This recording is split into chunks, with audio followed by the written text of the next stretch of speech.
BA तृतीय वर्ष की संस्कृत ऑनलाइन कक्षा में प्रिय विद्यार्थियों, आपका हार्दिक स्वागत है। बीए तृतीय वर्ष के अंतर्गत द्वितीय प्रश्न पत्र में इंद्र विजय नामक पुस्तक हमारे संस्कृत के पाठ्यक्रम में निर्धारित है। यह पुस्तक पंडित मधुसूदन ओझा ने लिखी है, जो कि यहाँ जयपुर के राज दरबार में राजकवि थे, बड़े विद्वान थे। इनके पिता का नाम पंडित वैद्यनाथ ओझा था और इनका जन्म गाढ़ा नामक ग्राम में बिहार के मुजफ्फर जिले में हुआ था। इनका जन्म 1866 ईस्वी को हुआ था। उस दिन जन्माष्टमी थी। पंडित मधुसूदन ओझा का वंश विद्वानों के कुल के रूप में प्रसिद्ध रहा है। इनका बचपन लालन पालन के साथ अपने पिता के आश्रम में बिहार में ही व्यतीत हुआ। इनकी प्रारंभिक शिक्षा वहीं संपन्न हुई। इनके चाचा श्री राजीव लोचन थे, जो जयपुर नरेश श्री राम सिंह द्वारा सम्मानित होकर जयपुर में ही निवास करने लगे थे। चाचा के कोई संतान नहीं थी, इसलिए बालक मधुसूदन को उन्होंने अपना दत्तक पुत्र बनाकर यज्ञोपवीत संस्कार करके जयपुर ले आए। जयपुर में ही उन्होंने उच्च शिक्षा प्राप्त की। जयपुर नरेश राम सिंह के पास मधुसूदन ओझा को राजीव लोचन लेके गए। जयपुर नरेश इनसे स्नेहवश कुछ प्रश्न भी पूछ लिया करते थे। मधुसूदन अत्यंत कुशाग्र बुद्धि थे और बालक बहुत ही होनहार थे। उनकी शिक्षा यहाँ जयपुर में ही संपन्न हुई, जो कि रघुनाथ ओझा की देखरेख में हुई। इस प्रकार से संपूर्ण लघु सिद्धांत कौमुदी में मधुसूदन पारंगत हो गए और बड़े महाराजा संस्कृत कॉलेज के प्रथम प्रधानाचार्य नियुक्त हुए। इस प्रकार से उनका विवाह जयपुर में ही निश्चय हुआ। 15 वर्ष की आयु में मधुसूदन ओझा का विवाह हुआ और 15 वर्ष की उम्र में राजीव लोचन का देहावसान हो गया। इस प्रकार से मधुसूदन के परिवार को जीवन यापन में बाधा का अनुभव होने पर अपने प्रांत बिहार वापस लौटना पड़ा, लेकिन धीरे धीरे उनकी विद्वत्ता का जो है प्रकाश सर्वत्र फैलने लगा और दरभंगा संस्कृत पाठशाला में उन्होंने प्रवेश प्राप्त करके सर्वशास्त्र निष्णात हुए। उसके पास पंडित शिव कुमार शास्त्री के चरणों में बैठ कर के उन्होंने न्याय, मीमांसा, वेदांत का गहन अध्ययन किया और इस प्रकार से महाराजा राम सिंह के राजघराने के निजी पुस्तकालय पोथीखाना के अध्यक्ष ओझा जी को नियुक्त किया गया। इनके राज्य की धर्मसभा मौज मंदिर का भी अध्यक्ष उन्हें बनाया गया। ऐसी विविध प्रकार की विविध विषयों की चर्चाओं तथा नैतिक विषयों पर भी राजा माधो सिंह तथा अन्य धर्मगुरुओं के साथ उनका अध्यापन कार्य होता था। विदेश गमन और विद्वत्ता का परिचय उन्हें 1902 में सम्राट एडवर्ड सप्तम के राज्याभिषेक के अवसर पर जयपुर नरेश माधो सिंह ने अपने ऐतिहासिक लंदन यात्रा में पंडित मधुसूदन ओझा को भी अपने साथ लंदन ले गए थे। लंदन में भारतीय संस्कृति के विषय में चर्चा करते हुए यूरोपीय विद्वानों से वार्ता करके उन्हें अत्यंत ही प्रभावित किया। ऑक्सफोर्ड यूनिवर्सिटी के प्रसिद्ध विद्वान मुग्धानल यानी मैकडोनल, कैम्ब्रिज के बेंडाल और इंडिया ऑफिस पुस्तकालय अध्यक्ष टॉमस को पंडित ओझा ने अत्यंत ही प्रभावित किया और यही कारण रहा कि उन्होंने विद्वानों में अत्यंत ही सर्वसम्मत जो है सम्मान प्राप्त किया।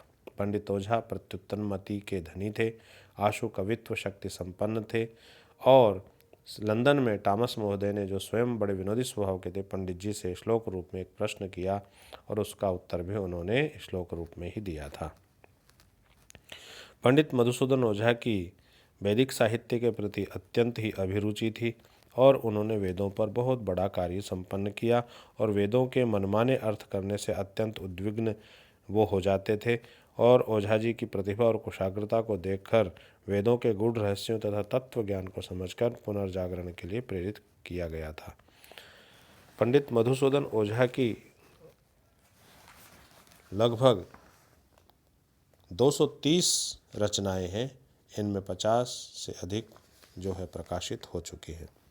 पंडित ओझा की रचनाओं का विवेचन विभिन्न प्रकार से कर सकते हैं: ब्रह्म विज्ञान, यज्ञ विज्ञान, पुराण समीक्षा, वेदांग समीक्षा, आगम रहस्य इत्यादि। इस प्रकार से लगभग 230 जो है बड़े बड़े ग्रंथ इन्होंने रचे हैं और प्रस्तुत जो रचना है इंद्र विजय, यह एक इतिहास विषयक रचना है जिसे पंडित मधुसूदन ओझा ने विज्ञानेति वृत्तवाद तथा भारतवर्षीय आर्य उपाख्यानम का नाम भी दिया है। इससे स्पष्ट है कि इस रचना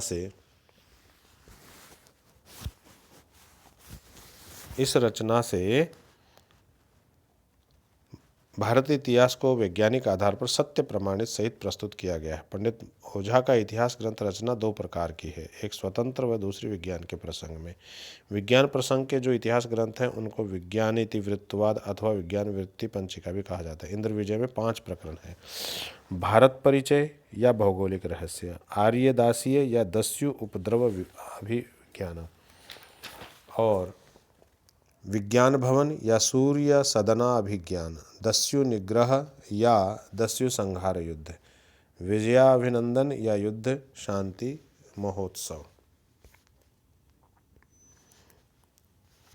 इस प्रकार से 5 प्रकरणों को प्रक्रम के नाम से कहा गया है। इन प्रक्रमों में अनेक अवान्तर प्रसंग हैं। भारत परिचय नामक प्रक्रम में कुल 11 प्रसंग है, जिनमें भारतवर्ष के प्राचीन गौरव एवं वैभव को अत्यंत वैज्ञानिक ढंग से प्रस्तुत किया गया। इसमें सर्वप्रथम त्रैलोक्य प्रसंग है।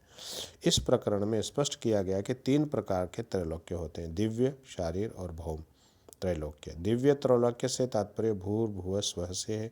ये पृथ्वी अग्निलोक है, सूर्य द्युलोक है और यही इंद्रलोक है। इन दोनों के मध्य अंतरिक्ष और यही वायुलोक है। इन्हें कहते हैं अग्निलोक अथवा भू, अंतरिक्ष लोक या वायुलोक अथवा भुवा, तथा सूर्यलोक अथवा इंद्रलोक अर्थात स्व है। इन तीनों लोकों के अधिष्ठाता क्रमशः अग्नि, वायु और इंद्र है। शारीरिक त्रैलोक्य में शरीर में गुदा से नाभि पर्यंत भाग, पृथ्वीलोक, हृदय से कंठ पर्यंत भाग द्युलोक तथा इनके मध्य उदर भाग अंतरिक्ष लोक बताया गया है। इस शारीरिक त्रैलोक्य को अन्य प्रकार से उदरगृह, अग्निलोक, उरोगृह, वायुलोक, शिरोगुहा, इंद्रलोक क्रम में बताया गया है। द्वितीय नामधेय प्रसंग इंद्र विजय अथवा विज्ञानी इतिहास के भारत परिचय प्रक्रम में द्वितीय प्रसंग नामधेय प्रसंग है, जिसमें भारत का नाम भारत क्यों पड़ा है और यही हमारे संस्कृत के इस द्वितीय प्रश्न पत्र के इंद्र विजय पाठ्यक्रम में निर्धारित है। इसके 4 मत प्रस्तुत किए गए हैं, जिनमें भारत का नाम आर्षभ वर्ष, नाभि वर्ष, हेमवत वर्ष तथा भारतवर्ष प्राप्त होता है। ये नाम किस किस के आधार पर और कहाँ कहाँ प्राप्त होते हैं, सब प्रमाण स्पष्ट किया। भारत नाम किस भरत से रखा गया है, इसके लिए पौराणिकों के 2 प्रकार के मत तथा वैदिक मत एवं लोक मत प्रस्तुत किए गए। भारत का नाम प्राचीन सिंधु नदी के पूर्वी भाग में होने के कारण हिंदुस्तान भी है। इस हिंदुस्तान से विद्वान फारस देश जाकर अपने ज्ञान की वृद्धि किया करते थे। तो प्रिय विद्यार्थियों, इस प्रकार से यह जो इंद्र विजय है उसकी संक्षिप्त रूपरेखा मैंने आप लोगों के सामने प्रस्तुत की है। और इस ग्रंथ को पढ़ने से हमें भारतवर्ष के इतिहास के संबंध में जानकारी प्राप्त होगी और किस प्रकार से भारत का नाम भारत पड़ा है, इसका नाम हिंदुस्तान क्यों पड़ा है, आदि आदि। इसका पहला श्लोक है, यदिदं भारतम वर्षम स्कांदे तन्नाभि वर्षम अप्युक्तम आर्ष प्रभवशम चान्येर हेमवतम वर्षम अप्यन्य ही। कहा है कि प्रस्तुत श्लोक पंडित मधुसूदन ओझा द्वारा विरचित इंद्र विजय नामक ग्रंथ से माँ भारत परिचय नामक प्रथम प्रक्रम से लिया गया है, जिसका अर्थ है यत मानी जो इदम भारतवर्षम, ये जो भारतवर्ष है वो स्कांदे तत् नाभिवर्षम, यानी स्कंद पुराण में उसे नाभिवर्षम में नाभिवर्ष अपि उक्तम भी कहा गया, यानी नाभिवर्ष भी कहा गया है।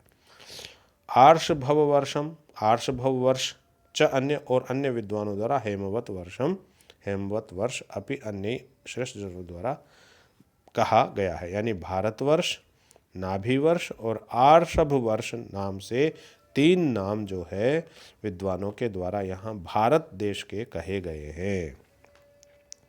यह जो भारतवर्ष है उसे स्कंद पुराण में नाभिवर्ष के नाम से भी कहा गया है। अन्य विद्वानों ने उसे आर्षभ वर्ष के नाम से भी कहा गया है।